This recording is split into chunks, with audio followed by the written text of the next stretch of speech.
Ito na, straightway in the morning, the chief priest held a consultation with the elders and scribes and the whole council, and bound Jesus and carried him away and delivered him to Pilate. Okay? Dinala na siya sa harapan ni Pilato. Sa verse 15, nililitis na siya ni Pilato. Kung tapos na siyang litisin ni Pilato, sa verse 15, and so Pilate, willing to content the people, released Barabbas unto them and delivered Jesus when he had scourged him to be crucified. Okay? Napagpilian na, ito yung isa sa mga the same day na piniperform yung sacrifice sa Old Testament. Andito na ngayon yung pinupultil yung dalawang goat, si Barabbas at saka si Jesus. Okay?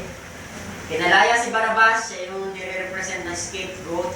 Pagkatapos pinili si Jesus Christ para patayin. Okay? Yan yung sinisiguro ng mata. Crucify, crucify him. Pero ang kwento dito, bago siya nirelease, okay na, nasintensya na siya. Napili na siya ng tao na ipag-crucify. Bago siya nirelease, pinalo muna siya yung hinampas. Nilati ko, ni-scourge. Nilati ko muna siya. Okay? Sa palagay nyo, may dugong lalabas sa paglatigo sa kanya. Kung malalaman ninyo, yung klase ng latigo, naggamit-gamit ng mga Romans nung time niya.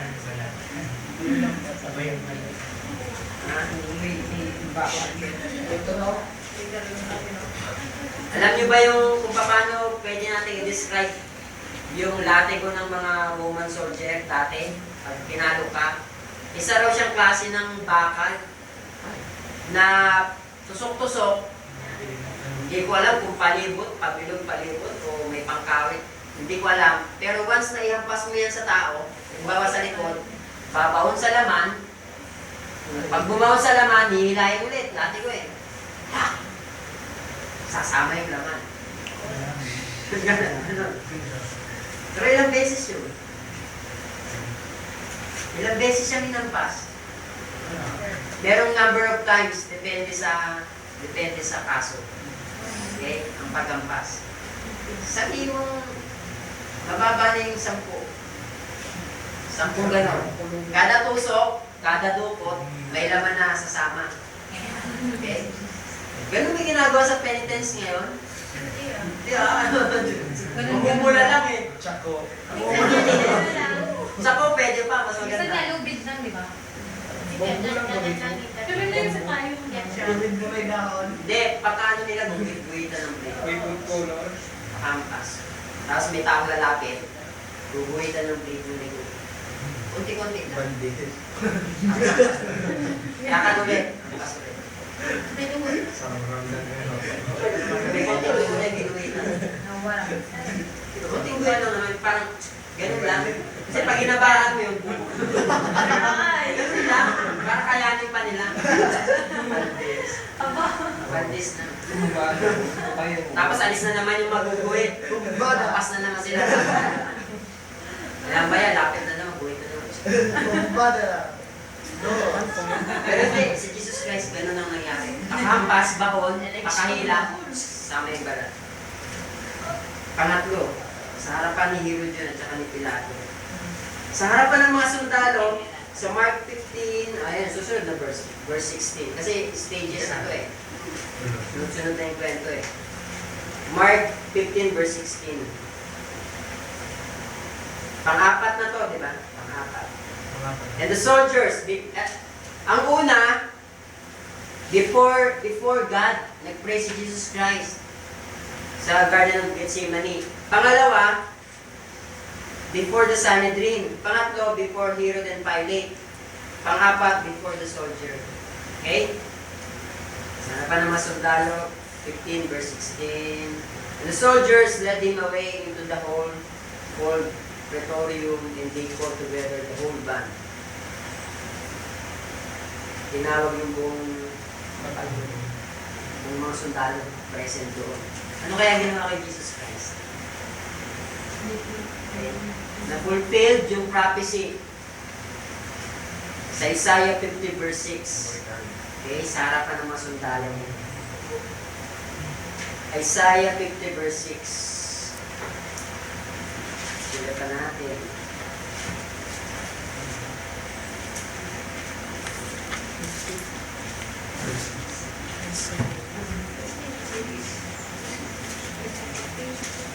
Verse 6. Ito yung hula na daranasin ni Jesus Christ. I gave my back to the smiters, and my cheeks to them that pluck off the hair. I hid not, or I hide not my face from shame and spitting. Okay? Sa Tagalog. Tagalog. Tagalog yan? Ito. Sige. Aking ipinain ang aking likod sa mga mananakit at ang aking mga pisngi sa mga pumapalantak ng balbas. Hindi ko itinupli ang aking mukha sa kahihiyan at sa pagdura. Sabi ko na yung paghampas, nasabi ko na yung pagsuntok. Wala pa akong nasabi na may mga umaltak pa ng balbas niya. Okay? Halimbawa, bigotilyo si Ryan, balbasarado. Pag inaltak mo yan ng ganyan, maawain kang tao. Pero yung tao galit na galit sa kanya, pag inaltak mo yan, sila niya kung sa lunugan ako eh. Diba? May buong mas masama eh. Minsan eh. Hindi yun, hinahatak yung balbas ng Jesus Christ. Hinahatak. Sabi may mga tao na nagagawa nyo sa kanya. Sa palagay ko walang sasama. Sa sobrang higit nila, walang sasamang buhok para mapanood yung ganung balbas. Ano ha? Ano? Imagine nyo lang kung gano'ng kagalit sa kanyang tao. Kaya dito, kung kaya hawakan dito, ano ha? Ano ha? Inisip ko lang yung pinaka-worst. Gano'ng kagigil yung tao. Halimbawa, ang chance mo lang, balbas lang yung saktan sa kanya. Ang gagawin mo. Ngayon, kung sakaling todo yan at meron sasama, sa palagay ko pala din sasama. Sobrang dami matakot ko, tapos tinuro mo siya. Kung matatanggal man yun, may balat na matatanggal. Okay? Alam mo, may tubo pa rin siguro. Pero, nasa proseso yan, habang ino-offer niya yung sarili niya dun sa cross. Manghapa. Yung pang-5, sa verse 17. Tapos na, dinura-duraan na. Mark 15 verse 17. Masa Tagalog.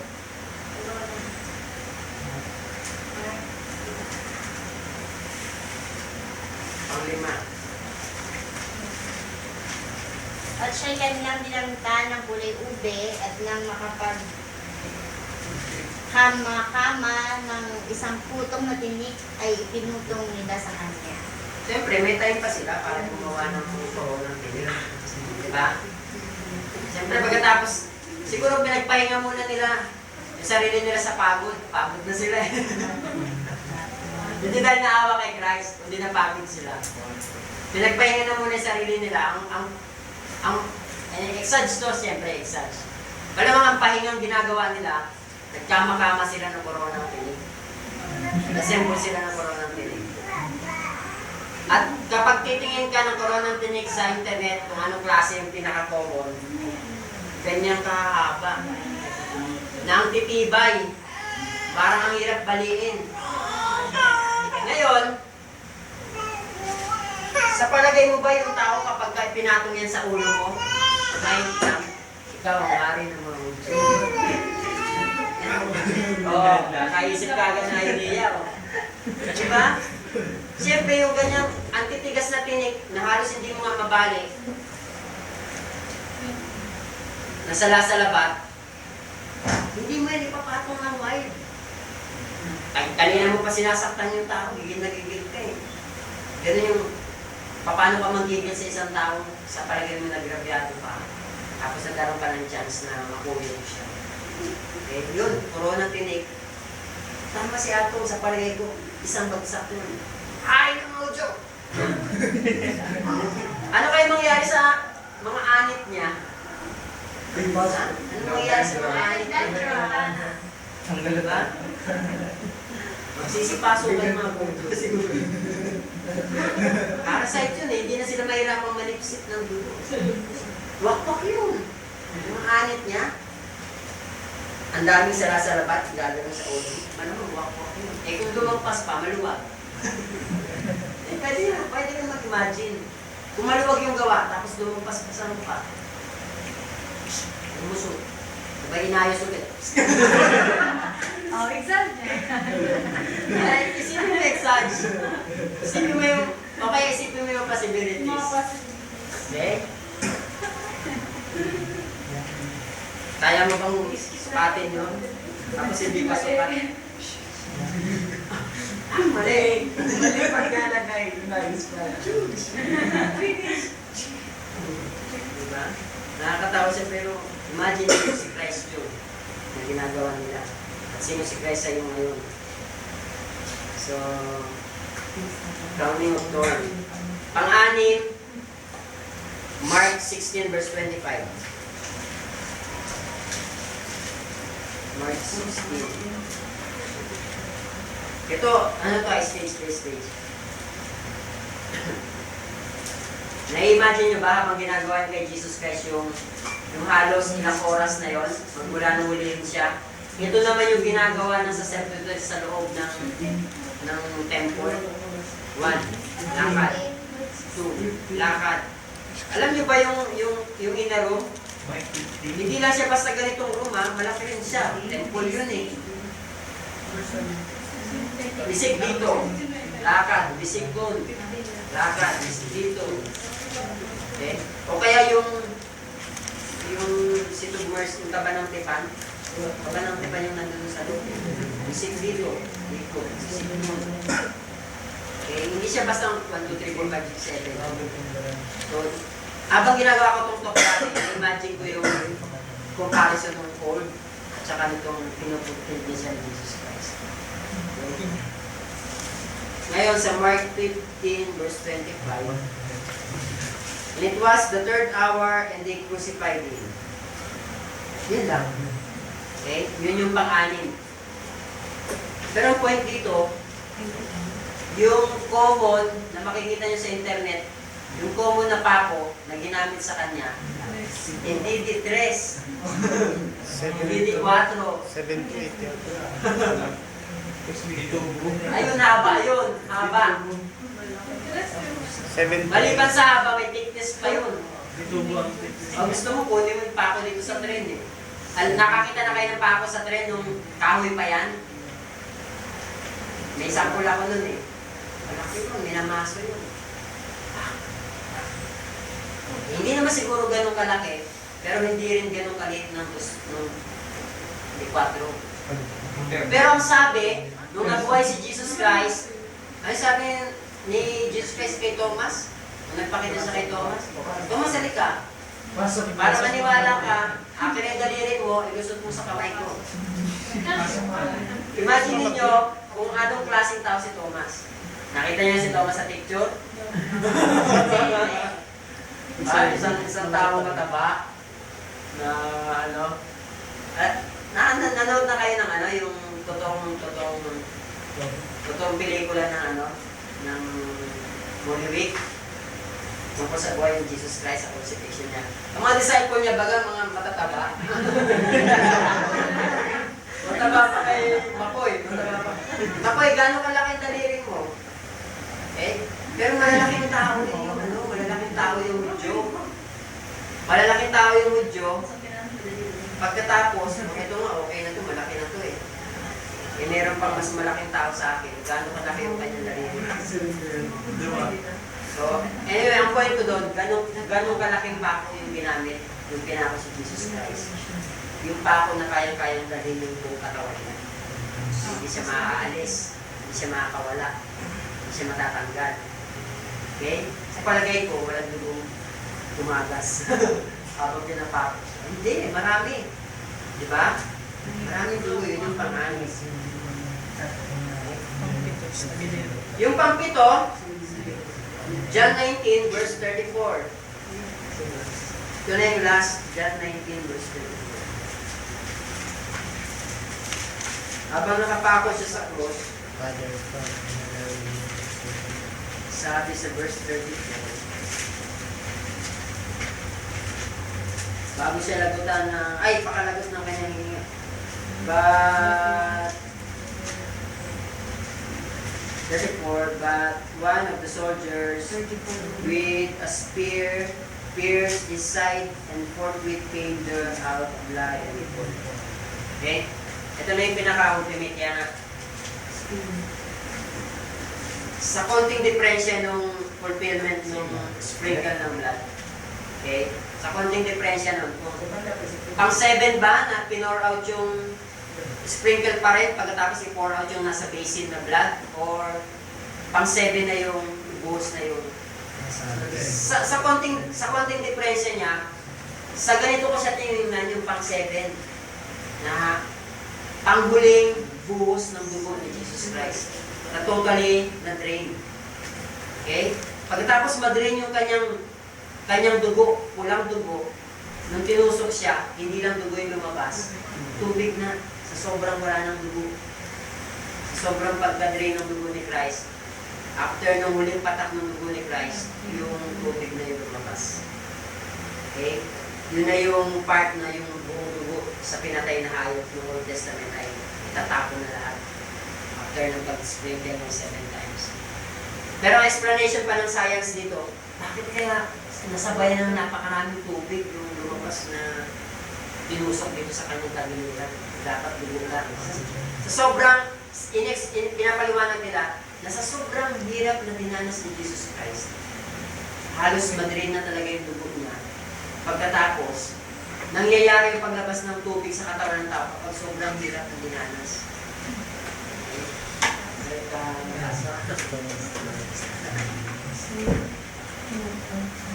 Sa mga hindi pa nakakilala, si Pastor Robin ng Bacolod.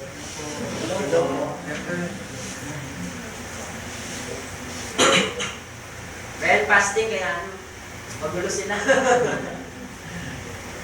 Kung saan nila gustong pumesto. Natatapos na ako. Sa Romy. Last na. Natatapos na.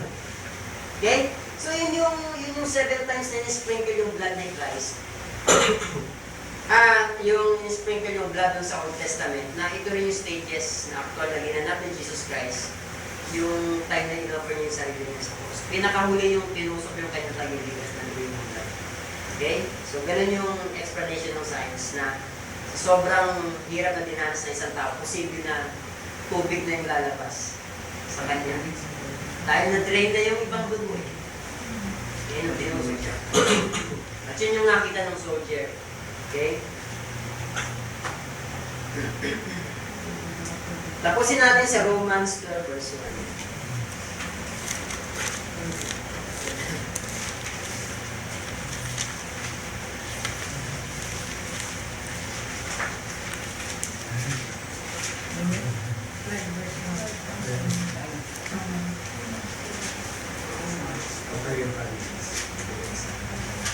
Okay.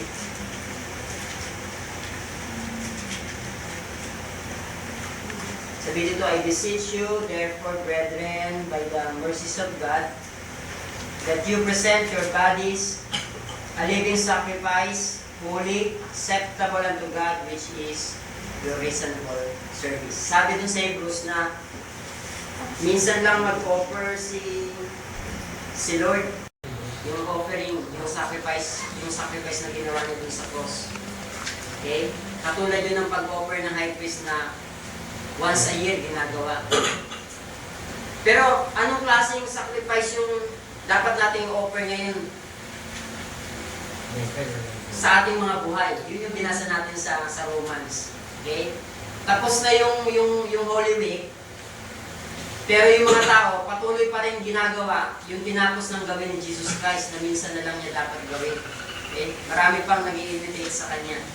Pero sabi ng Bible, dahil tapos na yan ni Jesus Christ, ano nang sacrifice yung dapat natin gawin? Yung reasonable service na acceptable doon sa God. Okay? I-present natin yung ating mga sarili, yung ating mga katawan na buhay na hain, banal, na siyang katanggap-tanggap kay Lord. Okay? So, yun na lang yung dapat natin bigyan ng pagkakaabalahan habang nagsaserve tayo kay God. Palagi natin isipin na dapat palaging itong temple na meron si God sa atin, dapat palagi siyang banal, palagi siyang malinis. Kasi natapos na niya, naganapin yung paghuhugas ng ating karumihan, ng ating mga kasalanan. Hindi na niya yun uulitin. Kung may sacrifice tayong gustong gawin sa Kanya, i-present na natin yung ating mga sarili na holy, banal. So, yung Holy Week na yan ay kabaliktaran, yung kanilang ginagawa, kabaliktaran sa gustong ipagawa ni God sa ating mga Christian. So, yun yung point ko. Ibigay ko na kayo kay Pastor Romy.